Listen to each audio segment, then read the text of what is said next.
is a dandy.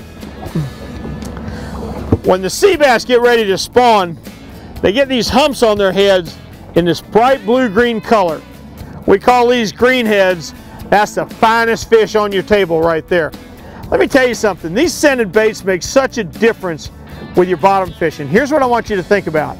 If the fish aren't going to have any time to look at your bait and understand what it is, then the plastic baits are fine.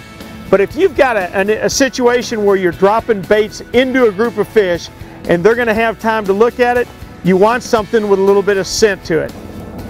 Nothing has made as much difference in artificial baits in the last 30 years as scent has.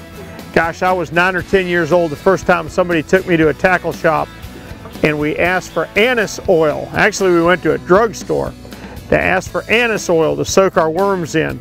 I thought it was kind of voodoo back then, but boy, today's scented baits, you ought to see the difference they make when you're fishing in deep water like this where the clarity is not real good. You know, we've always caught fish on jigs on the bottom. We've always pulled off a big number on the way up. I really couldn't figure out why till my buddy at New Concept Lures came up with this jig head where the hook actually swings 360 degrees around on a swivel. What that means is the fish is hooked on here, he can shake his head all he wants to, the hook stays wherever you set it. If you'll take something like this Berkeley shad minnow from Gulp and slide it on that hook, make sure it's a good stiff bait.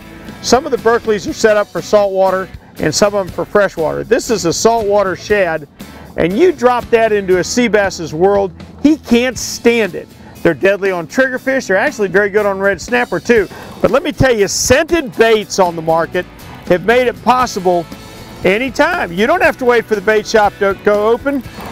Grab you a few good tails like this Berkeley Gulp and you are off to the races.